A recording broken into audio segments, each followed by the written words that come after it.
Enpresa sortuz ekintzailetza lehiaketari esker, eduki gauen aukera Welk sortzeko, ze urte batez garatu izan gauen irabazitako diruarekin lehenengoko prototipo bat. Prototipo horrekin lortu genuen gure lehenengoko klientia, eta ondoren Welk sortu gauen. Dala aplikazio bat jendeari kirola egiten laguntzeko. 2 urte hauetan ikasi dutena izen da kristona, ze oso bide gogorra da, ordu asko inbertitu behar die, baina nik uste dut esperientzia oso asko merezi dauela, ze beste inun baino gehiago ikasten da.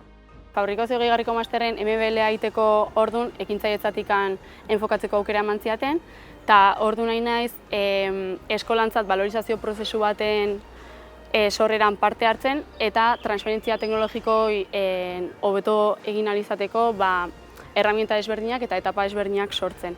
Eta ez testeoa egiten fabrikazio gehigarriko departamentun. Hau izan da zerotik hasian proiektu bat, eta proiektu honen helburua zen sortzea fabrikazio gehigarrian bitartez fabrikatutako mendiko zapatietako entresuela batzuk. Balio proposamen hori bilatzeko ordu ni baita beste gabezi batzu nituen, eta guain azkenen prozesu honetan laguntzen nahi naizen, errazago egite zait baita inpaktu hori sortzea edo gauzak beste modu batea bideratzea, azkenen komerzializazio hortan gauzak hobeto transmititu ahal izateko. Garraduko azkeneko urtean eukinun aukera 3 hilabeteko modulo bat itxeko ekintzailetza inguruan, eta hortik bideratu du nire GBLia. Nire GBLia zuen enpresan hain ziren, eta nire GBLia datza produktu berri bat diseinatu eta fabrikatzea hemen. Produktu hori da CarCross izena duen kotxe txiki bat.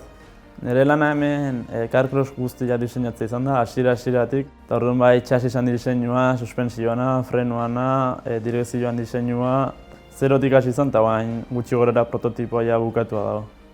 Netzako oso interesgarria izan da GBL hau, azkenean enpresa batei negozio lerro berri bat sortzen lagundu jot, eta gobaiek gaina garatzen jarraituko dute.